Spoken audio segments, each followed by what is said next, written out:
டெலிபிள் வாஸ்க்கும் வரவேற்கிறேன். நம்ம வாழ்க்கையில் நிறைய நேரம் எந்த மாதிரி வழியில் போகிறோன்றது நமக்கு முக்கியம்.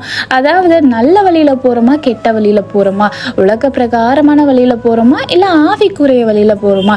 இப்படிதாங்க லூக்கா 10:42 சொல்லப்படுது, மரியாள் நல்ல பங்கை தெரிந்து கொண்டாள் அப்படின்னு. ஏன் தெரியுமாங்க நல்ல பங்கை மரியாள் தெரிந்து கொண்டாரு? ஏன்னா அந்த ஸ்திரீக்கு தெரியும், ஆண்டவர்கிட்ட இருந்தால் மட்டும்தான் எனக்கு சந்தோஷம், ஆண்டவர்கிட்ட நான் இருந்தால் மட்டும்தான் எனக்கு சமாதானம், ஆண்டவரோட ரிலேஷன்ஷிப்பில் நான் இருந்தால் மட்டும்தான் என் வாழ்க்கை மாறுன்றது அந்த ஸ்திரீக்கு தெரியும். அதே போல தான் நம்ம வாழ்க்கையில் உலகத்துக்கு பின்னாடி நம்ம ஓடாமல் ஆண்டவர் பின்னாடி நம்ம ஓடும் போது நல்ல பங்கை நம்ம பெற்றுக்கொள்வோம்.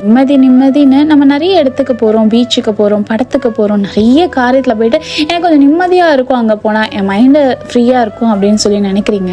ஆனால் உண்மையாகவே நீங்கள் ஆண்டவரோட பாதத்தில் வரும்போது உங்கள் மைண்டு ஃப்ரீயாகி உங்களுக்குள்ள ஒரு பெரிய மாற்றமும் பெரிய சமாதானமும் இருக்கும். வெளியில் நம்ம ஃபீல் பண்ணியிருப்போம், சர்ச்சுக்கு போகும்போது நமக்கு ரொம்ப நிம்மதியாக இருக்கும். அதுதாங்க ஆண்டவர்கிட்ட நம்ம போகும்போது நமக்கு பெரிய சமாதானம் இருக்கும். அதனால் நம்ம வாழ்க்கையில் எந்த இடத்த சூஸ் பண்ணுறோன்னு நம்ம யோசிப்போம். நீங்கள் ஆசிரியப்பட்டவர்கள் உங்களை ஆசைப்படாதாமே.